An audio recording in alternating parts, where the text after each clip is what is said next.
Exodus chapter 20 opens and says, and God spoke all these words, I am the Lord your God who brought you out of Egypt, out of the land of slavery. You shall have no other gods before me. So I appreciate teachers, professors. I hope you do as well. It is becoming an increasingly challenging job, even perhaps especially at the grade school level, as there's all these fights over curriculum as it relates and ideology and policies as it relates to gender and history and race and all these kinds of questions.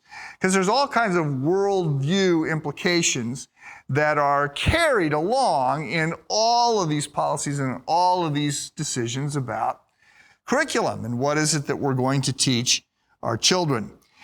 So one of the tragedies that we have going on today, as I think about education, and there's many, this is just one of them, but one of the challenges is that we don't understand that we're joining a conversation that has been going on for 3,000 years.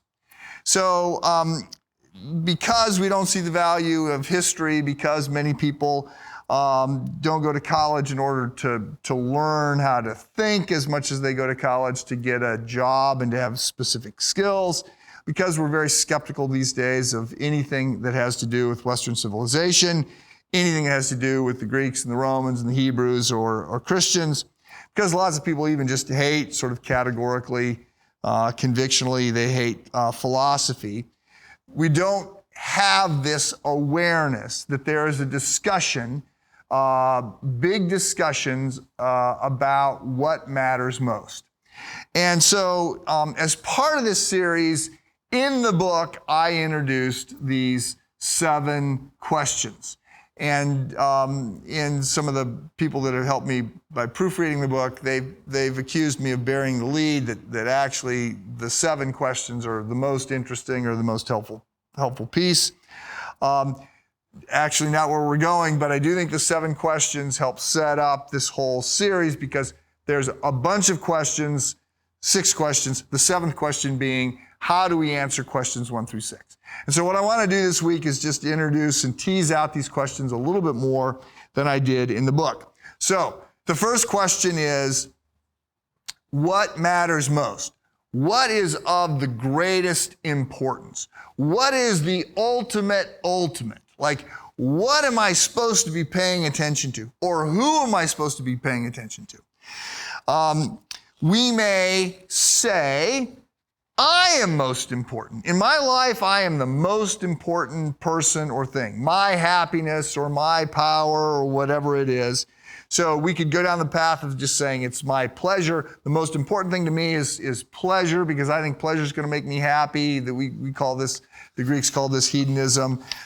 We could say, well, the most important thing is my happiness, and so what I need is money, or what I need is power. And there's different approaches to this. What's most important is my development, and so I'm going to be a Stoic.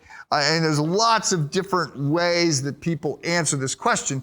The Bible is really clear that what is most important, what is the ultimate, is God. And so Exodus, the first of the 10 commandments, Exodus chapter 20, I am the Lord your God, you shall have no other gods. Nothing more important than me. No other gods before my face is literally what it says. It's not just that God has to be number one God of all the gods. It's that no other gods in God's presence.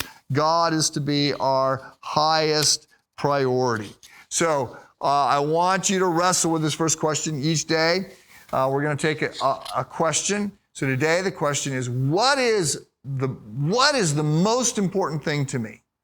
And by the way, as I ask this question, just understand, a lot of times people want to use God to get something more important. A lot of times people are all obsessed with discovering the will of God or making the right decisions or getting the blessings of God. And what's more important to them is this answer or this blessing as opposed to God himself, right? God is of the greatest value. And so What do I ultimately value? What is number one in my life? That is the first question in establishing our life and our worldview and how everything else should unfold. Have a good day.